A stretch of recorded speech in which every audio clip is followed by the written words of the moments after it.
Bonjour toi, j'espère que tu vas bien. Aujourd'hui, nous allons aborder la notion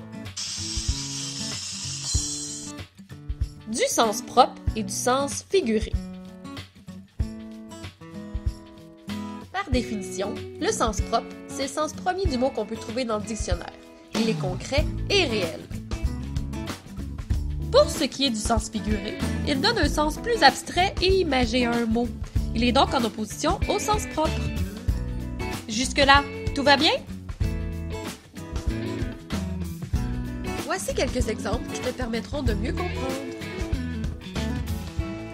Observe le sens du mot « dévorer » dans les deux phrases suivantes. Phrase 1. Le lion peut dévorer sa proie très rapidement. S'agit-il du sens propre ou du sens figuré? Dans cette phrase, le sens du mot « dévorer » signifie que l'animal mange. C'est donc un fait réel qui mène au sens courant et concret du mot « dévorer ». Il s'agit donc du sens propre. Phrase 2. Julie peut dévorer son livre préféré en une journée. S'agit-il du sens propre ou du sens figuré? Dans la phrase 2, le sens du mot dévorer ne fait pas référence à l'action de manger. Il fait plutôt référence à l'action de lire avec avidité et passion. Il s'agit donc du sens figuré. C'est donc dire qu'on peut utiliser un même mot sans que celui-ci n'ait le même sens. Exerçons-nous avec le mot manteau. J'ai un beau manteau noir. C'est au sens propre puisqu'il s'agit de l'objet réel. Le sol est recouvert d'un manteau blanc. C'est au sens figuré car le manteau blanc est une expression imagée qui parle de la neige. Finalement, le manteau de la cheminée est décoré. C'est au sens figuré car cela fait référence à la devanture de la cheminée et non pas un vrai manteau. Attention, lors du dernier exercice, nous avons vu que le mot manteau pouvait avoir deux sens figurés. Toutefois, ces deux exemples n'avaient pas la même signification. Savais-tu que l'on peut retrouver le sens propre et le sens figuré dans plusieurs classes de mots ainsi que dans plusieurs expressions courantes? En voici quelques exemples.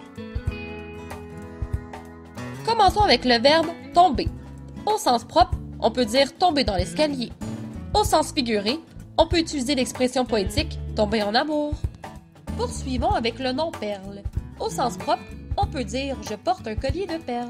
Au sens figuré, on peut dire « ma mère est une perle », ce qui renvoie à sa bonté et non pas à un objet. En résumé, le sens propre, c'est le sens le plus courant. Il a une signification concrète et c'est la première définition que nous pouvons trouver dans le dictionnaire. Pour ce qui est du sens figuré, il a un sens imagé et poétique, une signification qui est plus abstraite et il est représenté par le symbole figue dans le dictionnaire. Cette notion va te permettre d'employer un vocabulaire varié, de comprendre le double sens de certains textes et d'utiliser des expressions plus imagées. J'espère que cette capsule t'a aidé à différencier le sens propre du sens figuré.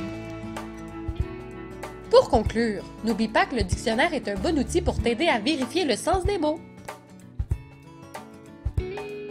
J'espère que tu as compris la notion d'aujourd'hui. À la prochaine!